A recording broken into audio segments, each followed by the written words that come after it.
It often involves redirecting our paths, healing through thought. Only when we are healed by our thoughts are we able to find solutions to our problems, or even to recognize that we are on the wrong path. Our illnesses come to us through our thoughts, especially nowadays, when we think so poorly that we are rarely stimulated to a deeper, more comprehensive thought. I've said this before. You've heard me say it so many times. It's a characteristic of post-contemporary times, postmodernity. I don't know what name we can give ourselves. We are very reactive, not very reflective. This excess of reaction is precisely due to the large number of stimuli we receive all the time to have an answer about things. All the time we are faced with having a formed opinion. We need to take a position. Even if we haven't reflected enough to take that position, even if we don't have answers to those questions, we associate our reactions with our state of being. It's so strange, isn't it? We lose. Fertility is affected because we are too reactive. You experience this in your life, and each of us experiences it according to the stimuli we receive. The most stimulated person will certainly have an even greater need to take a stand because it is present in so many places, in so many forms. I see it on WhatsApp. If you participate in many groups, you are constantly being stimulated to feel anger. Will you ever find peace? It depends on the content of the group, what to say, what to position oneself. And this generates a deficit within us. Sometimes we are exhausted at the end of the day, and we don't know why. It's a mental fatigue, really, from having dealt with so many stimuli, responded to so many stimuli. I, personally, my friends, think it will become increasingly difficult for us to be fertile men and women, because fecundity requires the opposite, doesn't it?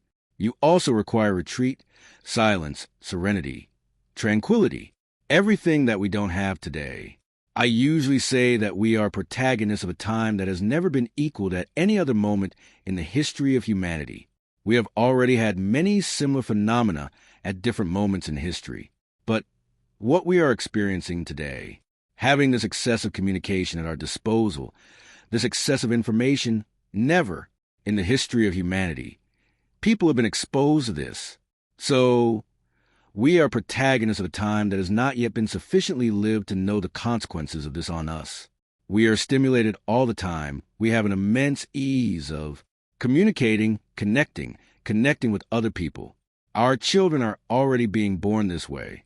And the consequences? But we haven't seen them yet because we are the protagonists. Nobody has lived through this before us, so we don't know what it would cause. We already know what excess salt does to a person's life, because many generations have died before us due to excess salt in their diet. We have seen many people die because of cigarettes, because other people lived before us. I keep thinking, until science reached the conclusion of the association between cancer and tobacco, how many entire generations died without knowing? You have to use that cigarette, smoke that cigarette. It would stimulate cancerous cells, production of cancerous cells. How many people die because they didn't know that excess salt leads to high blood pressure and increases the risk of stroke? People died from this, and we didn't even know what had happened to them. In other centuries, people died from a phenomenon that is still common today. Of course, things haven't changed. Salt continues to be harmful, but today we are aware, right? We have already advanced in understanding what was experienced before us. With our eyes, it helps 12. Through science. So, we already know that cigarettes kill. So, if I light a cigarette today, I'm already aware of the harm it causes me. That's why it's so strange. Isn't it the addiction? It's a brain mobilization. That makes us forget the harmful effects of what we seek. So, when I'm addicted to a certain situation, I become blind to what is harmful, to what addicts me. That's why a person, even being aware that cigarettes are harmful, lights a cigarette anyway, and continues to feed a cycle of death that constantly introduces toxic substances into the body. Are they harmful? It's strange why we choose this, isn't it? But alcohol is part of it, the same thing. How many people died before us? Consequences from above? So, today we are living through a time that deprives us of a lifestyle, that deprives us of much quietude, of the silence of concentration. I challenge you to think. How much reading have you stopped doing lately because of your cell phone? Cell phones steal our time, time that was previously dedicated to reading. I'm not just talking about one person. I'm not talking about thousands and thousands. Because of cell phones? Yes, but I see the news on my cell phone. Very superficially, right? We only read the headlines. We hardly ever read the whole thing. We click on the link to see the whole news story. Books. They're ceasing to be manufactured. Publishers are going bankrupt. Bookstores are closing, which is an irreparable loss of construction of society. It's regrettable that your child no longer has contact with books in the same way you did. I remember, in my childhood, I chose to receive books as Christmas gifts. Children, I wanted to see myself happy, so I wanted a book as a present. I keep thinking, how difficult it must be to have a child today who wants to receive a book as a gift. Why are we encouraged to do things differently? I'm not saying we're worse or better. I'm just saying we're different, and that cultivating this lifestyle is already causing us harm, which we can already identify. One of them is precisely the inability to reflect on what we are experiencing. I think we've never been so like cattle, so mechanical in the conduct of our lives. As we are today, I heard about cattle. Mark people, was there unhappiness? Zé Ramalho is right. So today, our lifestyle, when I say that God needs to heal us, that God heals us according to the disease of each time. Jesus healed many lepers, which was a very typical disease of that time. Today, what we have much less of is leprosy. We almost don't even see leprosy anymore, right? Thank God. Jesus healed illnesses that were common in that time. And even today, my friends, we can choose one illness, one ailment. Like all of us, it's precisely our inability to reflect. It's our excessive distraction. As a retreat preacher, and I don't like retreats for large groups, always preach from a hammock. And I preach for pleasure, you know. From time to time, I gather a group of people. I have my spirituality center there. It's not a place I want to be crowded. It's not a place where I want people curious to know what it's like. No, I want people who are searching, who have desires, who seek depth, who have an inner life, because I already have enough of what is scattered in my life. So when I go on a retreat, I don't go to preach retreats to others. I go because I want to do it myself. And I'll tell you our biggest difficulty today. Not because our audience ended up understanding what our proposal was, but I'll tell you something today. The biggest challenge, even being inside a retreat house, with a desire to experience a retreat, a moment of reflection, it's not for very long. A day and a half. Why can't people do more than that? The biggest difficulty we have is getting these people to disconnect from their worlds. And there's always an excuse, my friends. I need news from my children. I need news from my husband. I need news from my mother. It's amazing how justified we are today in being so scattered. Things that didn't happen in the past. Like if I went up to the mountains of Campos do Jordao for a retreat, I'd have a landline at home. And even then, maybe not a landline at all. We'd leave a contact number, you know, in case something happened. And if it was necessary to talk, call. So we had more respect for each other's privacy, right? Not anymore. Any little thing, Zinho, and we want to tell the other person to disturb their peace. It's amazing how sometimes I'm here facing a problem. I know I can build a solution to this problem before disturbing a multitude of people connected to me. But I insist on spreading the bad news. I insist on disturbing the peace of a lot of people because I'm addicted to doing it. It's not even malice anymore. It's not a behavior that's no longer free. This is very interesting to pay attention to. My behavior. Is it free or do I have to? Conditional form? The book. Wherever your step may lead, it has been in your heart, is a reflection precisely on everything I'm talking to you about. In fact, it's a portrait of our times, the character here, who converses with his conscience. He's a little bit of all of us.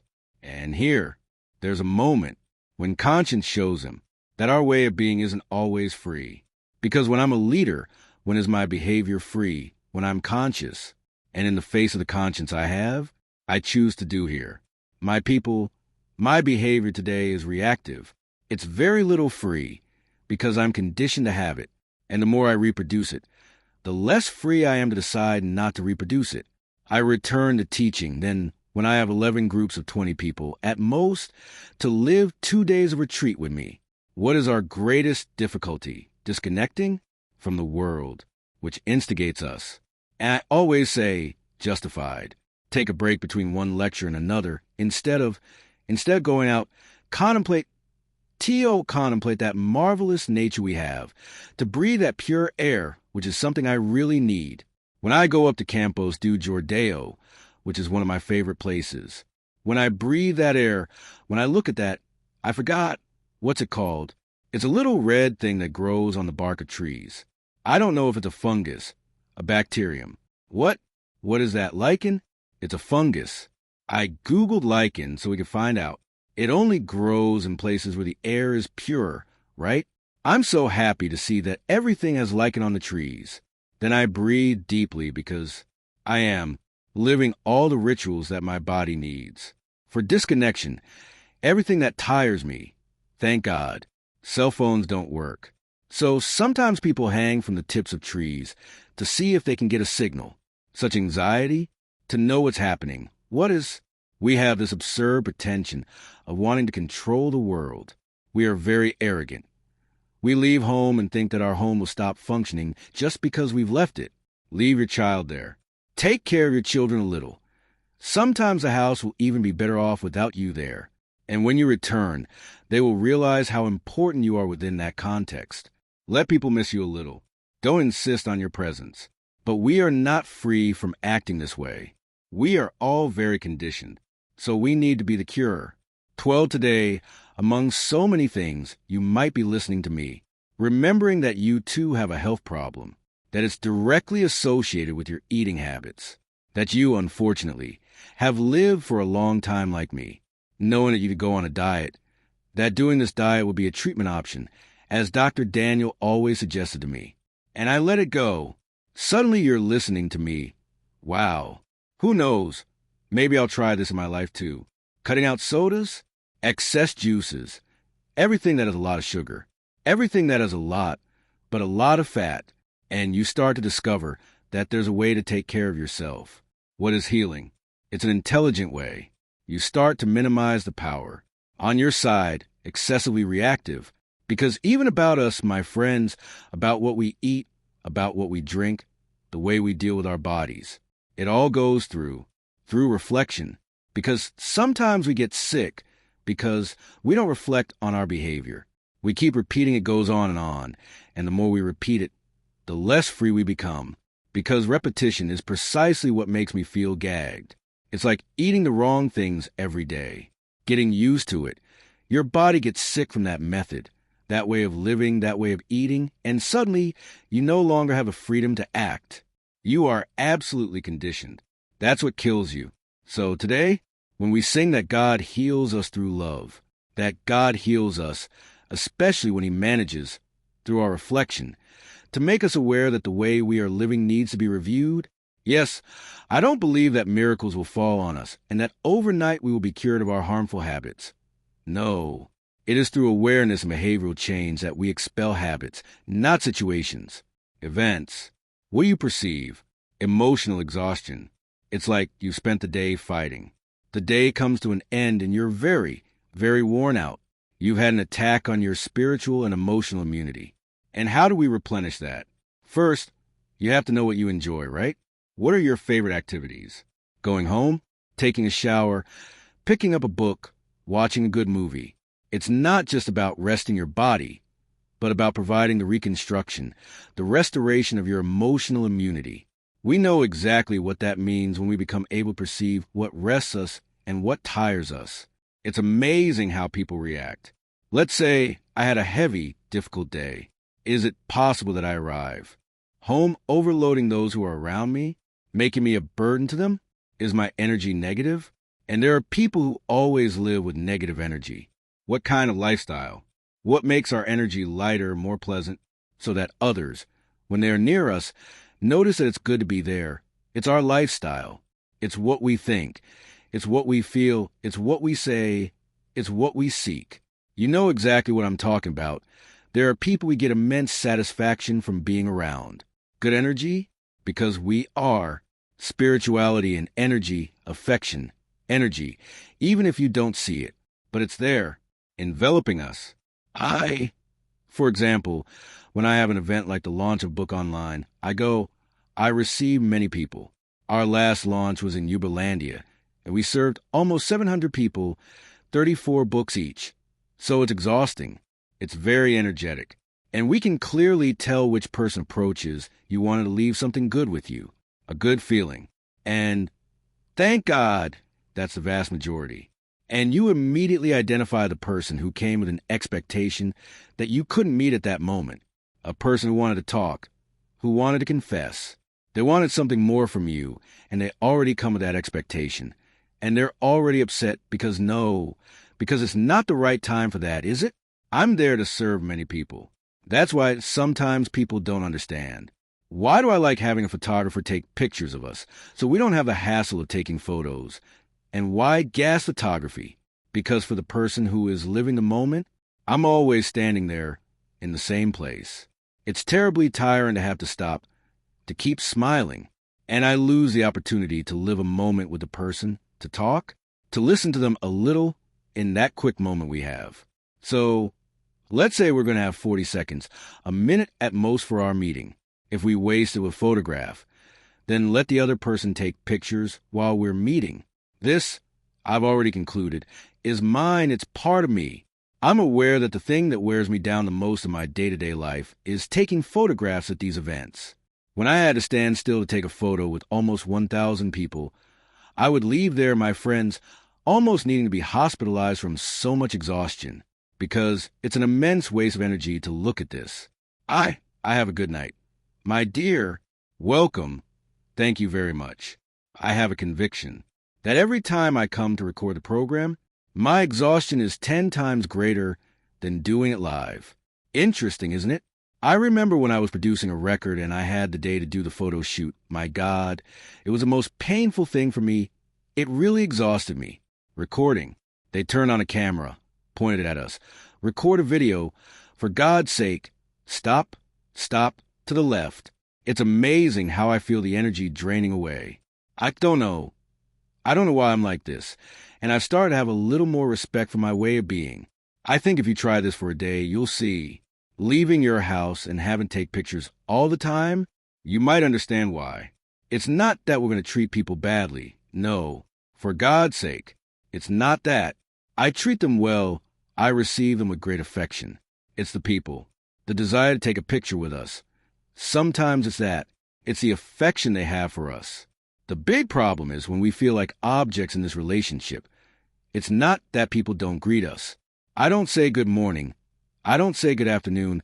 I don't say good evening. That's enough. Can I take a picture with you?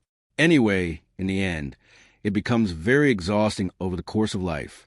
Because deep down, we realize that this is a relationship that doesn't add anything, that doesn't transform, right? It's so good to talk to people. And one of the things I regret most in my daily life is precisely having lost the opportunity to meet people, to be treated with spontaneity, with naturalness. I think that's the great loneliness of every public figure. Deep down, we like to go to the bakery and come back normally, like every human being does, right? So, the energy we exchange can be heavy or light. You know, because you have your experience in your day-to-day life, different from mine. My experience is not the same as yours.